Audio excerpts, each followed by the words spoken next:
Welcome to Wellness is a Way of Life, the podcast for female leaders seeking sustainable energy, clarity, and confidence. I'm Megan Swan, your guide on a journey to mastering wellness as an integrated part of your life. Let's explore personalized wellness strategies that truly resonate with who you are.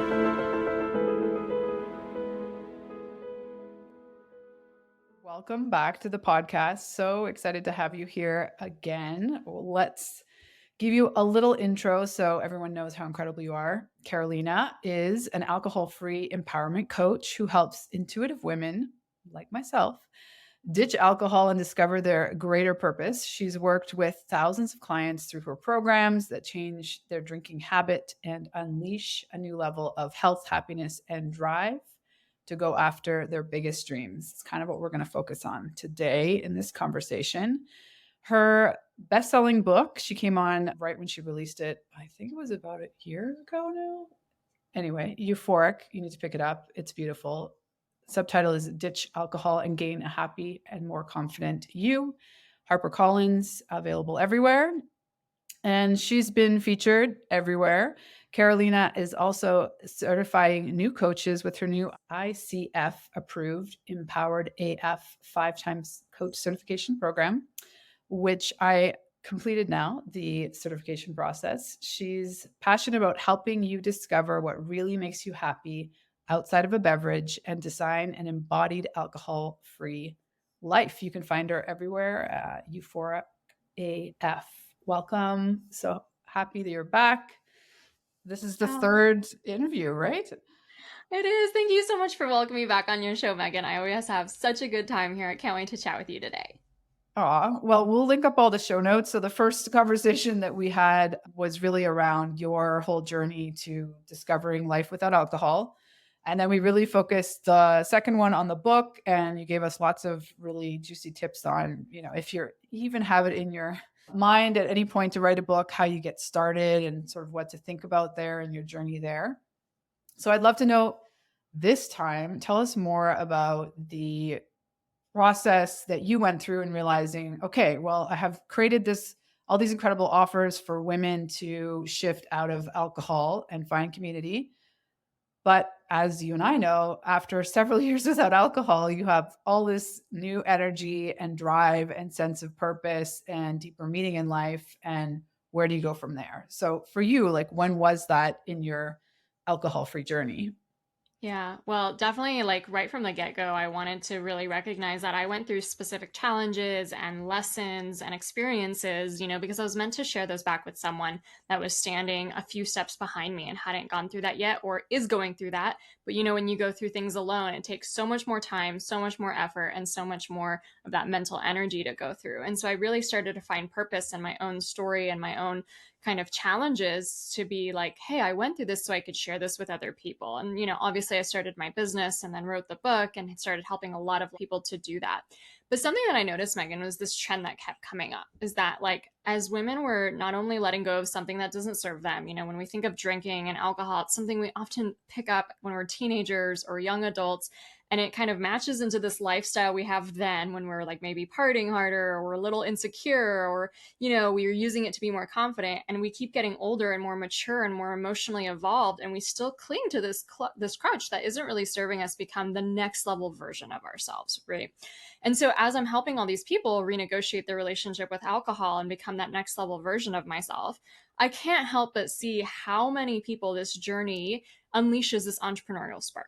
And that they recognize that, maybe a lot of reasons why they were using alcohol or these other unhealthy habits and patterns is that they're not finding purpose in their careers.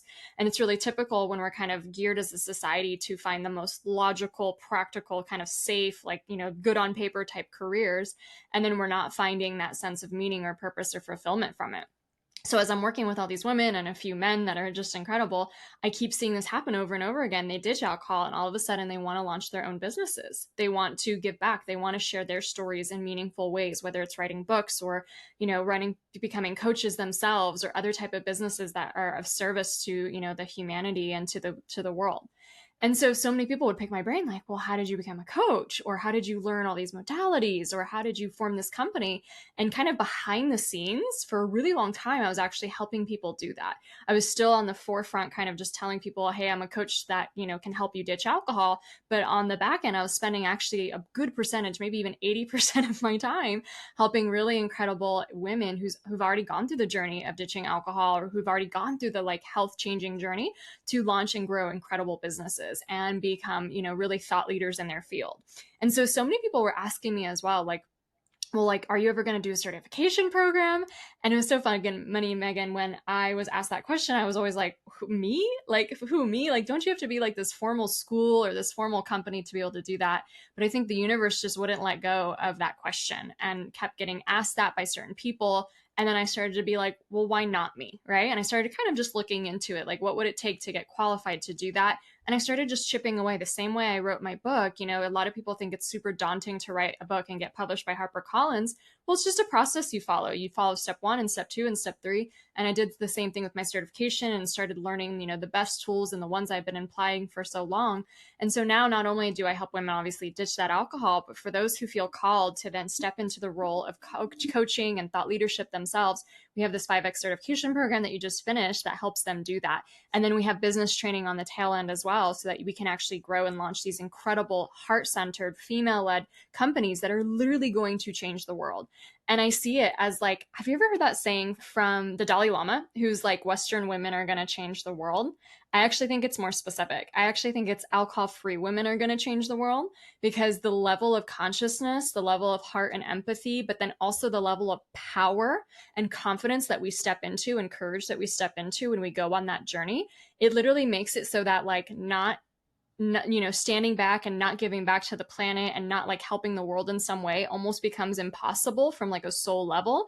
And we all are rising up into this form of leadership that I haven't seen before in droves, that's just seriously changing the planet. And there's nothing else that lights me up more. Right? That like we are actually making a culture shift. We're making a change. I think the way that we're going to work, I think that the way we're going to drink, like in 20 years, is going to look so different because of the work we're doing today, which I'm just obsessed with. So I hope that kind of answers your question, but I'm super excited to go deeper. Oh my gosh. Yeah, totally. So love all that. And I'd love to just emphasize that you came from, like, you were in a traditional career. So you also have that personal experience of shifting into entrepreneurship. And like, what is the advice that you wish? I mean, I know, and that to some degree, you kind of have to go through certain things yourself to find what best works. And there's not like a one size fits all business. But at the same time, like, what are some key things that, had you known at the beginning of entrepreneurship, might it made it a little bit less scary? Yeah. I think that where I did work actually, which is a great point. I used to work at a university that I was working in the MBA program. So we actually were bringing in a lot of business students. I got my MBA myself by working there. And so I was around like these business concepts a lot. I was around entrepreneurship, and it was always like a certain picture that was painted. It was like this like very charismatic man has this brilliant tech idea, and he runs it with it to like angel investors, and he gets all this money and funding for it, and he goes off and like changes the world. And as I like was interested in this entrepreneurship concept, I loved the idea of working for myself. I've always hated having bosses and that sense of like that, just very constrained, whether it's your schedule or your time or your like location. I've always hated that. And so the idea of being like, in an actual freedom business and lifestyle where you get to choose like what you work on and your time and your location and all that was so appealing for me. But I was always scratching my head at like, what is a good business idea, and I was always looking at as like this like brilliant idea that's never been done before, and maybe it's a product and maybe it's this, and I just never saw myself in that kind of typical entrepreneurship like lens. And it wasn't until when I changed my relationship with alcohol that I realized that you don't need the next big app, you don't need the next big fancy like tech gadget, you don't need something crazy that's never been heard of. I really truly believe that we go through our experiences for a reason, because we are able, therefore, to help the person behind us go through them and shave off a lot of time and pain. And so, even if some of us aren't sure, like, yeah, but what is that exactly? Like, what could I actually teach or help someone with? Imagine that you had a chance to actually speak to the 19-year-old version of yourself today And I'm betting you that no matter who you are, no matter what you've gone through, if you're listening to this episode, would have tomes of wisdom to share with that 19-year-old version. You would have so much to say, whether you've learned so much on your self-love journey to like love your body more and stop picking at your thighs and just enjoy the beach. You would learn so much, maybe if like you're so much stronger and more powerful without alcohol in your life. You would, be able to give so much advice about maybe like healing your gut and eating the right way to like really feel your best. You would give so much advice about the things you've gone through, maybe on your motherhood journey or your relationship journey. Like every single one of us has so much wisdom that we at this stage of our lives could share back to a past version of us. And so if you think of it that way, and you think of this like knowledge industry that's really been growing in the last 10 years or so in a way that has never existed before in this kind of format before, every single one of us is a treasure trove of wisdom that could help someone else. And I think it becomes a really meaningful exercise to see that not only am I the hero of my own lifetime, I'm supposed to be a mentor to someone else and could really help someone else through that. And no matter what it is you've gone through, it's something that when you do help someone else through it, it actually gives meaning to the experiences you've had. And you kind of do recognize that they have happened for a reason. And so for any of us that are listening that have gone through it, a crazy health journey or who have healed something or who have changed their relationships with alcohol or who are super passionate about things like yoga, when you marry your experiences and your passions in a way, it actually comes out as something so unique, a unique gift that literally can only be shared by you. And when you share it, you're literally helping the past version of you who's not going to listen to or relate to all the other people speaking about it. They really want to hear it from your mouth and from your words and from your unique perspective and the way that you share it. And so I think that's one of the coolest kind of like roads these days into entrepreneurship, is we see all this kind of branch of like thought leaders and influencers and coaches and authors and all these things people are doing. And we kind of assume that we have to be experts if we even want to get into that world. And none of those people really, unless they had PhDs to begin with, like Brene Brown, other than her, none of those people really started out as experts. They started just sharing their story. And through the power of sharing our stories and relatability and vulnerability and like learning, the modalities and kind of dissecting, hey, I did this and this finally worked for me. What was it that I did? And starting to put a framework behind that can literally make you the next thought leader and the next coach. And if you want to get more training in that, obviously, I do recommend looking into certification programs. I think that, the difference between therapy and coaching is definitely a big one. But coaching is actually unregulated. And so anyone can kind of start calling themselves a coach if they want to, which in one way is great because there's no barrier to entry. But at the same time, I do believe that we should get really trained in our skills and really learn modalities that can help people's lives. And especially when it comes to how the subconscious mind and functions when we want to make change in our lives, like that is something that's really cool and critical to know if you want to help other people with that. And so from that lens, if someone would have told me that when I first started my journey, like many, many moons ago, that I didn't have to be this like the next Bill Gates or the next big, like, I don't know, whatever, Apple, like I could have actually seen myself as an entrepreneur a lot easier than having so much resistance because thinking that I had to match and mirror some kind of impossible, stereotype that I never thought I was. For example, I'm foreign. I grew up really shy. Like I'm the last person I thought of as an entrepreneur when I was growing up.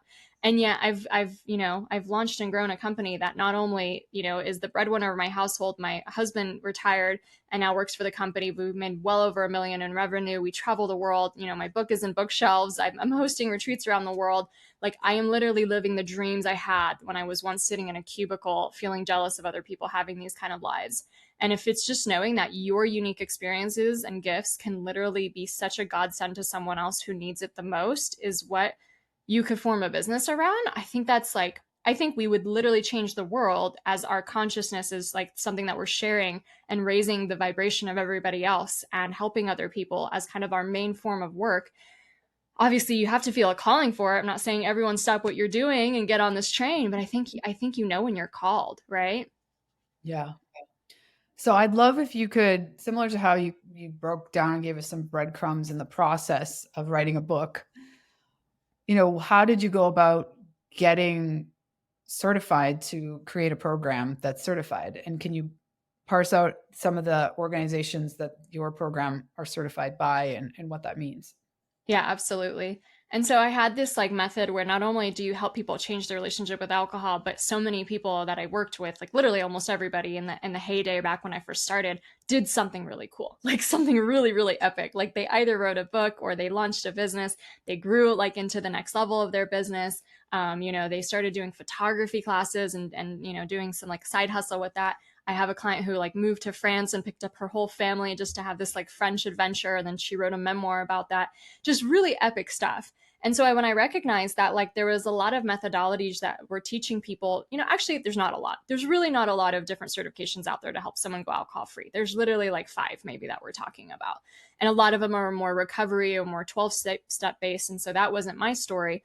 And so then I was looking at the few others that were remaining. I was like, yeah, but none of them go into what's next, right? Like we don't just remove a habit or a pattern out of our lives because it's bad for you. Like the bigger purpose is something else, right? It's like, yes, you improve your health. Yes, you improve your energy, but there's something I think if we really believe in like a universe or some kind of guiding force that's like all leading us somewhere, I really think that we make changes in our lives for a bigger reason.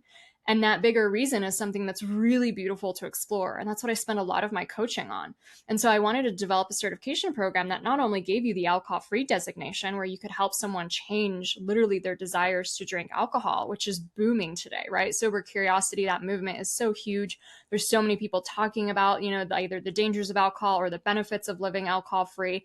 And I was like, in order to really help people, like, let's actually get like a really good methodology to be able to change that subconscious desire, especially a lot of influencers or kind of just like people getting on Instagram to talk about it. I think it'd be really cool if everyone was kind of better schooled in how to actually do that for someone. But then there has to be something more than that, right? And so one of the elements, in addition to the alcohol-free life coaching designation, you also get certified in mindset and success coaching. And then the success coaching is really like helping you ask those deeper questions out of your client of like, well, yeah, but what do you really want most out of life? And what is a sense of purpose to you and a sense of meaning and a sense of fulfillment? And so that we see that we're always kind of guiding our client to something bigger and then really believing in them in a way that's so beautiful, but then actually giving them the tools to implement that and to clear the like subconscious blocks that don't allow them to do that. So when I had it like here in my mind, I was like, okay, this doesn't exist. This is like something that I have to share. And I'm obsessed with the subconscious, Megan. So, not in addition to some of the certifications I got around just like coaching and life transformation and alcohol-free coaching, I really dove into neurolinguistic programming and some other subconscious modalities that really flip some switches around when it comes to some of our subconscious beliefs and our subconscious blocks. And so I was like, if I could just take all of this together and really create something powerful that, when you take this program, not only can you help someone change their relationship with alcohol, not only can you help them find deeper purpose and also do it with these really cool modalities that like switch the subconscious mind kind of into submission, I knew had never been created before. So I kind of was putting the curriculum together and I was like, okay, well, what does it actually take to be someone who has a certification program? And so I already had at that time around like 8 certifications myself. I'm a forever student at heart. Like this is my career. And I see it as something that I'm going to be investing my time and energy in for the rest of my life. Right. So I know there's this saying out there, like, don't just get a bunch of certifications, because like you actually need to do some legwork. Well, like, yes, like we should be getting clients and working through the business and stuff like that. But I think continued education is also really smart if that's something that if this one niche is your career, then like let's learn everything we can about it too over time, obviously.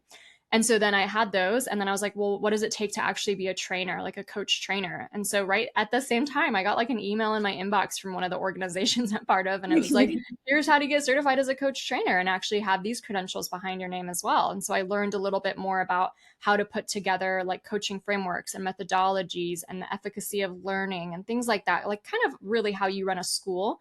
And those are things that were really interesting to me because I actually worked at a university before and had to work on things like accreditation for our university and how to really compile that material and prove that, people are really learning what you say they are in essence.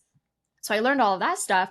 And then I was like, okay, well, let's actually like get some formal bodies of people to, look at our curriculum and our methodology and actually like accredit it too.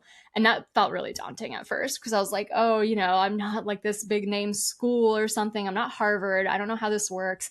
But I hope my story, whether you're listening to this podcast or you go back to the book, episode, is like, we all don't know what we're doing, and we all are just taking the one step in the fog and trying to figure things out. And I think that's how our lives and our careers unfold. And then there's people behind you who are taking that step in the fog behind you, and then like you just keep going as a leader. You just take more and more steps, and then only through those steps can you actually look behind you and be like, oh, there's a trail to follow. It's actually quite simple. Here's the steps: 1, 2, 3, 4, 5. And so I was looking to the ICF. The International Coaching Federation is probably the top dog gold standard of all coaching in the world. Again, coaching is an unregulated industry, but that is like the one that the most people have heard of, the most professional kind of recognitions. And I was like, what would it take to get, certified and accredited by them? And it was a daunting process, and it was very confusing to figure out. And I even had someone help me figure it out, which was really brilliant, I think, of me to kind of weed through that. And I started the process to apply. We didn't actually have it when we first launched the very first cohort, because we had to actually have that program running before we could get it. And I started looking into others. So we have accreditation from the CPD, which stands for the Continually Professional Development Organization in the UK. And they also accredit big name universities like Oxford and Cambridge. And so we submitted our curriculum to them. And then we also have the IAOTH, which is the International Association of Therapists. We have accreditation from them. So we submitted our curriculum and got approved by them. But then the gold moment came many, many months after, applying for the ICF and getting that congratulations letter in the email. And like the level of like just pride I had to be like, it kind of reminds me like when there's a really crazy bureaucratic process in front of you. Like I'm sure even moving to Canada with your family was kind of a crazy bureaucratic process. Most of us just want to put our hands in the air and be like, that's too confusing. That's too hard. That's way too many steps. Like there's no way, right? And I think one of the powers of being alcohol free and having this drive to serve other people at the highest level is you look at stuff like that and you're like, all right, let's start with step 1 and step 2 and step 3. And so a lot of people ask me, how did you get these accreditations and stuff, as if like it's the most hardest, confusing thing in the world. I promise you there's a process and you just follow the steps, right? And that email that I got just made me feel so proud of myself for dreaming that we can do hard things and then actually going after them, and even if we got a no in the mail, then like at least I know I would try and I would probably just try again, which is really brilliant. And so now we're launching our third round for this fall. So the fall class, I'm not sure when this podcast will air exactly, but our fall class starts October 18th. We're triple accredited. You get that beautiful continuing certification hours in your graduation. When you graduate with the certification, you know that it's been approved by these big name organizations. And then my heart and soul is really in the curriculum as well, and developing that and working with people who I love to the utmost. Alcohol-free entrepreneurs is a special class of people who literally will change the world. And that's just something I put together. And I also knew I wanted to have an immersive experience. So we just got back from Palm Springs, Megan and I, we had a blast there. And that was another thing that was like, well, if you put so much stuff in it, like, will people, get confused or whatever? And I was like, you know what? This is what I wish I had. I wish I had something that was this comprehensive. I wish I had the in-person experience. I wish I had more business training when I first started. And I think, again, the whole moral of the story is I created something I wish I had when I was first starting. And that's really what like the knowledge industry and this thought leadership and coaching is about, is we turn around and we look back to that past version of us and we give them advice, or we give them wisdom, or we help them ask deeper questions that they can elicit their own wisdom. And so I think really any one of us have the power to do something like this. So where's Karolina going to be in 10 years in thought leadership journey? Oh, good question. So I love this because at our Palm Springs retreat, we did have this party called the Come As You'll Be party. This is coined by Jack Canfield, one of the fathers of personal development, the guy who wrote the Chicken Soup for the Soul books. And so he has this concept where, what if you like not just visualize things or put things on a vision board, or wrote down affirmations? Like, what if you actually pretended to be the future version of yourself that is the most successful, the most fulfilled, the most confident, the most rich, like whatever you want to be exactly, and you actually showed up to a party as them?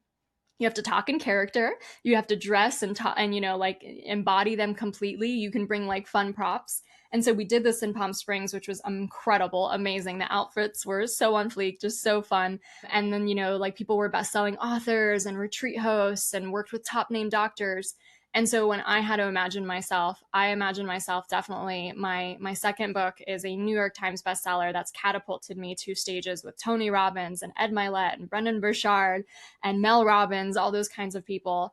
I have multiple properties around the world. So I love to travel. So right now my husband and I spend a lot of time abroad, but we would love to kind of plant little seeds in some of the places that we love to visit a lot and have these multiple properties. I've built a family as well, so I am trying to have a baby, and it's been kind of a long journey. So my future self definitely has that beautiful family as well. And we've literally impacted so many lives at such a profound level that it is like this mega name in that thought leadership. And I really see myself kind of branching. I don't know if this makes sense, but instead of being like a sober leader in the sober niche, being like in the personal development entrepreneur space as the one who represents an alcohol free lifestyle. Because it's kind of uncanny, Megan, but so many people that top dogs in the personal development field don't drink. Either Yeah. they quit drinking or they never really drank or whatever. And if they do drink, it's like really minimal, like barely ever drinking, but they don't really talk about it, and they don't really talk about it as that as one of their secrets to success, maybe because just alcohol is like a weird topic or they just never thought about it in that way. And I want to be the person who's like, no, this is the path. Like, if you want this path to greatness, if you want to live into your biggest purpose, if you want to make the most money you've ever made in your life, follow this process, right? Like, ditch that alcohol and go on this personal development journey, and you will have the wildest life. And especially if you keep growing. And I see a lot in the alcohol free space. Sometimes people just remove alcohol, but then they don't follow up with the next steps of like that continued growth of like what's next. So I think being able to bridge those two together in a really powerful way. I already have the second title of my book, which I'm so excited about. Megan at the retreat, she learned a little bit more about my ancestors and the power of like, really focusing on our perspectives on recognizing how hard life was for literally anyone who we're related to who existed in a different era than we do today. And even I was just watching that Ruth Bader Ginsburg movie yesterday on the basis of sex. Like, in the 70s, it was literally illegal to do things because you were a woman in certain professions. You couldn't even have a bank account or a credit card in your own name.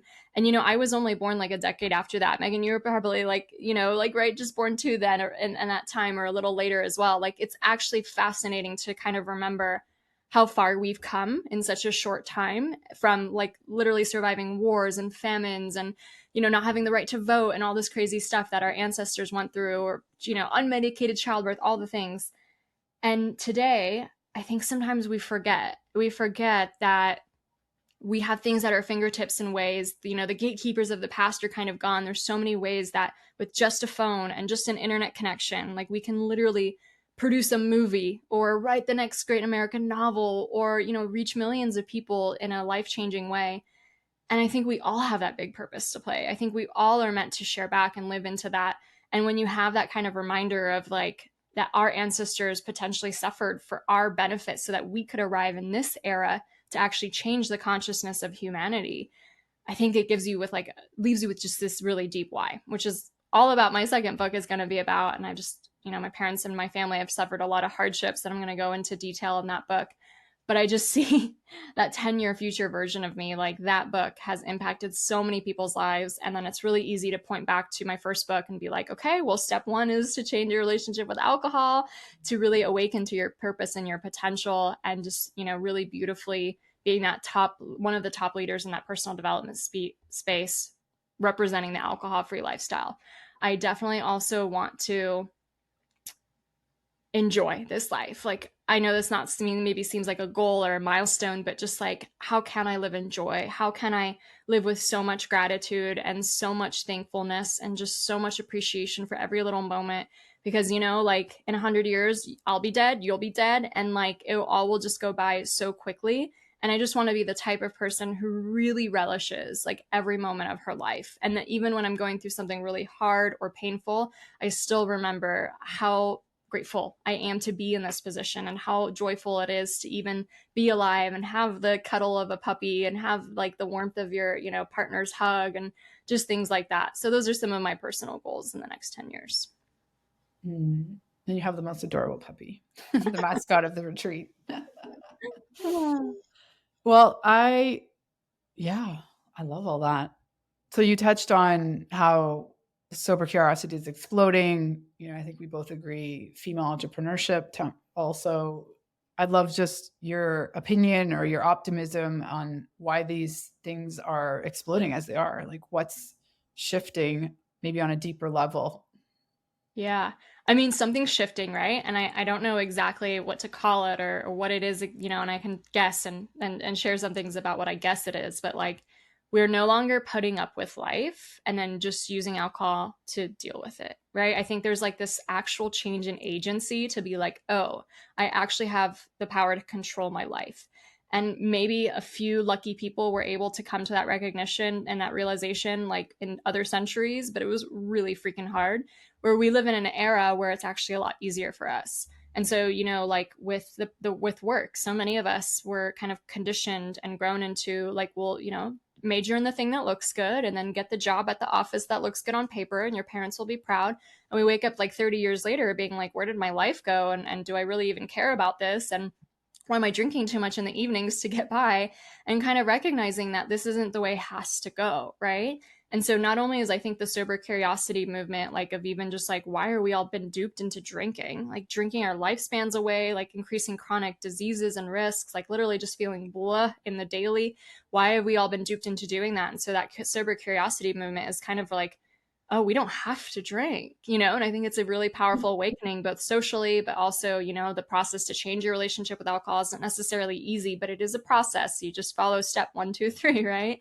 And you keep working on it and you keep working on it. But then I think it's questioning so many other things. Maybe it was the pandemic or what, but when we all kind of went home to work and stuff like that, it was really questioning why are we all driving, and emitting all this like toxins into the air to get to these workplaces where we can all work from home. And so everyone's kind of questioning the idea of work as well. And I think the ability to now also, become an entrepreneur so much easier than it was even not like 100 years ago, but like literally just from the 90s, right? Like the power of the internet and social media and our connectivity and the way that we can reach a lot of people that didn't exist in the 90s even. Like if you had a business in the 90s, maybe you went around to a coffee shop and put up a flyer. Maybe if you had enough money, you like put a billboard up or got in the yellow pages, right? And so now literally any one of us with the power of a smartphone and the internet can connect with like thousands, if not millions of people around the world. Obviously it takes time to build something like that, but like every one of us has that ability, which is kind of crazy. Even the idea of like putting together a movie or a book, like there used to be an era where if you didn't get through the top producers of Hollywood, your movie would never be seen. And now we're seeing so many kind of self-produced movies that are shot on phones and stuff like that, getting into like indie, like film festivals and stuff. Like it actually is really cool to like recognize a lot of the gatekeepers are gone with the connectivity and the internet and the social media that we have today. We're kind of reevaluating work and like the burnout and the stress and the commuting and all that kind of stuff that we've kind of put up with for so long is like, do I really have to live my life this way? And then we've also have all these examples of people who are defining lives and designing their lives based on freedom and abundance and impact and kind of just questioning, well, why can't I be like them? And I think that's really important when we think of role modeling. Like if you don't see what you want out there, you're always going to just feel delusional and crazy and feel like you just have to follow the status quo. And I think that's why representation in entrepreneurship and in other fields matters so much, whether it's gender representation or, people of color, is if we don't actually see people doing the thing we want to do, we literally think it's impossible. And so now we're in an era, whether, you're, like in kind of our age bucket or younger, you've been watching people do this and it's like way more seeped into our minds that it is possible. It's possible to be a female founder. It's possible to be a coach. It's possible to be an entrepreneur. And really recognizing like, well, then why not me? And maybe there is that process to follow. So I think it's like this confluence of so many things. And then if we're going to get on the spiritual side, they say we're ending one era of like centuries, the age of Aquarius or the age of Pisces, and now we're entering the age of Aquarius. So it's like even those kind of things, like maybe something is shifting with our culture. I think sometimes when you do recognize, for example, in a time and era when women didn't have rights, there was something that was brewing and then something that finally changed and the whole entire climate of the world changed kind of with it. And now we get to, have the benefits of living in a world where most of our freedoms are respected. I know there's still a lot of work to do there, obviously, too. And so I think something similar is really happening with the spark of the sober curiosity movement, like how much more at our fingertips entrepreneurship can be, the definition of work. Like when we have kids and then we have to go back into the office like 6 weeks later and stuff, and then like pump and dump and like all these weird things that like moms have been dealing with for so long. It's like, can we redefine how to make a work and a family and a life that actually serves me? And I think it's like sometimes it feels pompous to ask those questions, like who are we to like change the entire institutions and structures of the world. But that's literally what thrives our human evolution. That's what we've always done. Like we've gone from an agrarian society to an industrial one to an information one. And I think we're like kind of on that brink of something new as well. And like we're kind of the people who are involved right now are kind of at the forefront of this kind of big bell curve of how to get involved.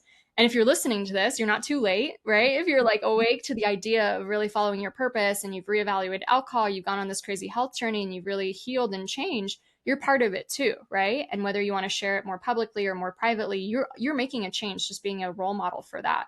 So it's really fascinating to see, even like in 20 years, they say anyway, whether or not we're talking about what we're talking about or not, in 20 years, most jobs will be obsolete just because of like AI and stuff. We know we're heading to change for sure, right? And I think it can be really exciting when you recognize that, yes, as more things get automated or computers become more involved and stuff like that, you can't take out the story. You can't take out the people who can actually really consolidate information and share it in a more powerful way. You can't take out that human relatability and that vulnerability. So it's like, we'll be redefining a lot of what work and what jobs look like, but will be even more power for the human kind of element and the human spirit and the human energy to shine in ways that really align for us and aren't, driving us to burnout and so much stress like the current system is today. Oh, Hmm. that was like fun to think about. Thanks for that question. That was good. That was amazing. Second all that and completely agree. I really believe that coaching is always going to have this place because it's going to fill this gap when we just get more and more digital. Certain things can be done really well and we'll get better with AI, but I think there's always going to be this need for face-to-face conversation and human connection, someone that like just understands you on a much deeper level and the stories. Yeah. So if someone, there was one brave man in our course, so it's not just women. If someone, like, where do they need to be on their interest and commitment of changing their relationship with alcohol? Like, do they need to be somewhere along that continuum to even enter the program, or what is it that you tell people that are interested? Yeah. So the program, what's so cool about it is you get certified in 5 different modalities that you literally can use on any life situation. Because again, those programs where you're only getting certified in one little thing that's so temporal in someone's life, sometimes like you don't have enough skills to really serve them in other areas of their life. And so I have people who come in as wellness coaches, for example, or overwhelm or ADHD coaches, or people who are interested in those fields and want to add the alcohol-free coaching as part of their toolkit in their toolkit, right? Sorry, tool belt in their toolkit, whatever that saying is. I never say them right. And so that's really kind of fascinating how if you have a passion for the alcohol-free message and movement and you want to share that with other people, I think that qualifies you enough to be in this program, and that you'll learn all these different modalities and blend your own passions with it. So whether or not you want to label yourself as a sober coach or an alcohol-free coach is actually totally up to you. There's actually really beautiful ways that we can kind of mold and meld your passions and a brand and into a niche that's so uniquely just you. However, what is so interesting, I think, about all of us coming together and bonding so well and like literally becoming friends for life is that we've all kind of changed our relationship with alcohol, and we're all not part of the mainstream society of drinkers anymore. And whatever that kind of means to you, for most people, that means they're alcohol free. For some people, that means they're like mostly alcohol free. They drink like once a year just because that's like a way that they actually invite more people to renegotiate their relationship with their alcohol and their coaching.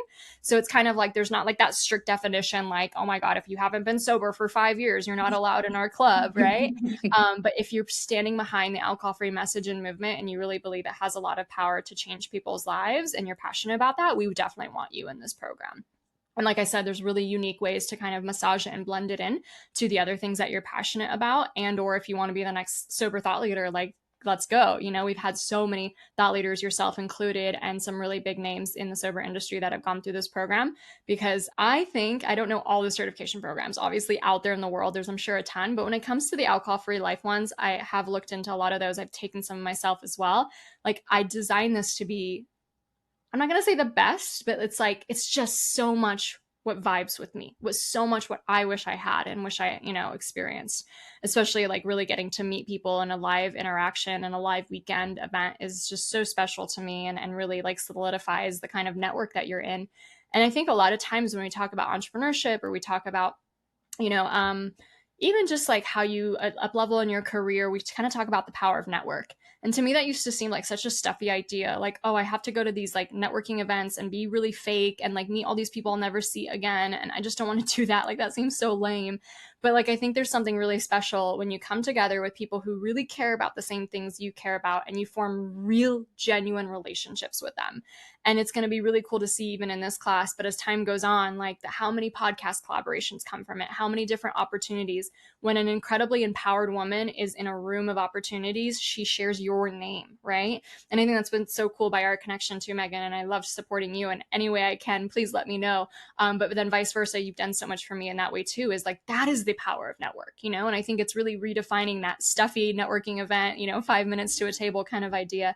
And so whether or not, you know, this next program is for you or another one is like really looking into not only what kind of skills and mentorship am I going to get from this, but what is the power of just being in the room? How many like opportunities and expanded client bases and just, you know, people I'm going to meet that I'm going to be visiting, you know, in the future. Like, you know, we have a woman in Australia who's in our program. Like, if you and I are in Australia, we're going to hit her up, right? We're going to go out here and go talk to Right. her and go meet her. So it's like, what is that power? And when you continue doing that as a female founder, an entrepreneur, or someone who wants to get into this kind of world, like it really does become that power of the network, not in that stuffy old fashioned way, but that like we really are uplifting each other into new levels, into, you know, changing that kind of world institutional dynamic. And I think that is really powerful. So just to, you know, summarize on that question, like if you care about this movement and this message, if you care about helping other people change their lives and you're not even sure how it all fit together with like your passions, like I love to do that with you. I love to massage that with you and give you like really good examples and help you with your brand.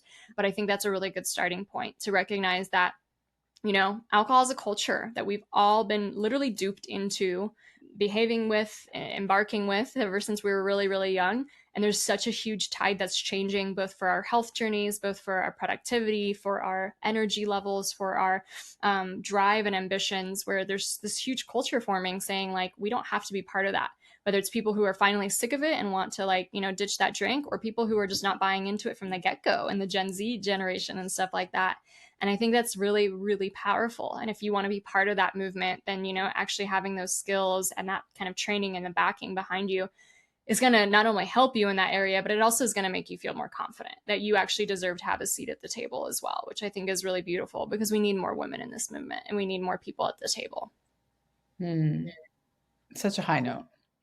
I recorded a podcast with my sort of play-by-play of Palm Springs and my personal updates. So, but one thing I forgot to mention, which I think was so profound, is, I mean, I was only there 3 days, but 4 days, 30 women mostly, zero drama, zero drama. Like it was Yeah. just good vibes. And I don't know how many other events in my entire life I've been that fit that category where there's not like some little kerfuffle because someone's had a few too many, or yeah, like it was just, I think I applaud you. You've done such an incredible job of curating the type of people, like the program that has attracted the type of people that are just in this mindset to a large degree. And yeah, I really do feel like it's lifelong friendships that have been formed, and just how comprehensive the whole program was. And you know, I got on that call just curious to see what you're up to.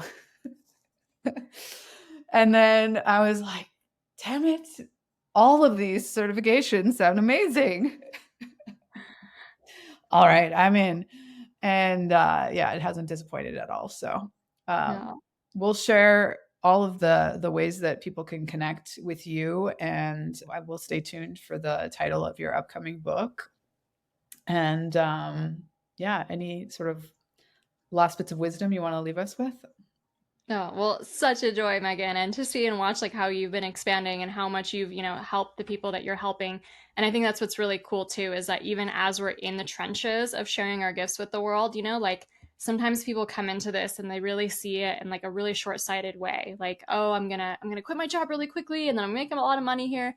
And I'm all for that, right? I'm all for getting that freedom and that abundance. Obviously, I talk about that a lot. But I think like what you and I share that's been, helpful to become so successful is like this deeper sense of purpose and this deeper sense of legacy.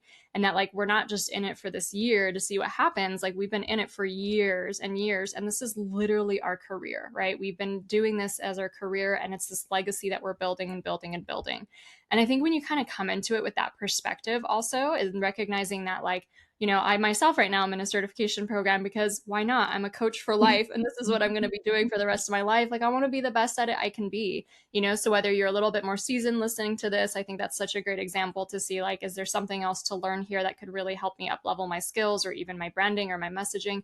And then also too, if you're a beginner, I mean, what a special place to just kind of, really be honest to yourself and be like, is this something I'm interested in? I've read all the personal development books. I've been into this lifestyle for a while. Like, is this like next level, the part where I actually start taking action and start sharing this gift back with the world? Because the Tony Robbins says it really well. Like if we don't grow, we literally have nothing to give. And so I think we're seeing with the sober curiosity movement and the personal development movement and the wellness movement is like so many people now have grown to these like levels that was really unprecedented in times before. And now they're at that next stage where it's like, but you have to give. That's the second part of the equation, right? Like you take all of that to give. And so even if you're a beginner listening to this, meaning that like you have nothing going on in a business or a coaching industry or anything like that, like you are more than welcome. In fact, I think it's around 70 maybe percent of our coaches in this program are starting from scratch. So it definitely gives you all the tools and all of the, very get-go options and the mindset and the mentality get started. And I think what you mentioned too, Megan, about not being drama is like, obviously, yes, we're not drinking, but I also think it's like, because we've already cultivated this culture and like believing in ourselves, believing in each other, and really empowering ourselves is like the secret to success. It's like, we already know better, right? We already know better than to even get into that kind of petty, catty kind of stuff. And so I think that's what's really fabulous when you surround yourself with people like that, or if you even want a mindset tune up first yourself, like you'll get that through this program for sure. So true. Well, thank you so much for your time and your wisdom and coming back on. We'll have to have you on again at some point. And likewise, I'd love to have you again. I know we had you on once many, many moons ago. So if you'd like to come on an updated episode with me, that'd be great. I don't remember what we talked about, so that would be amazing. Let's do it. Yeah. All right. Yeah, you can connect with Karolina Euphoric AF on Instagram. That's her website as well. And we'll share those links in the notes. And thanks again. We'll be in touch. Thanks for tuning in to Wellness is a Way of Life. Are you ready to make wellness a natural part of your routine? Let's stay connected. Go to meganswanwellness.com. Until next time, live well and thrive.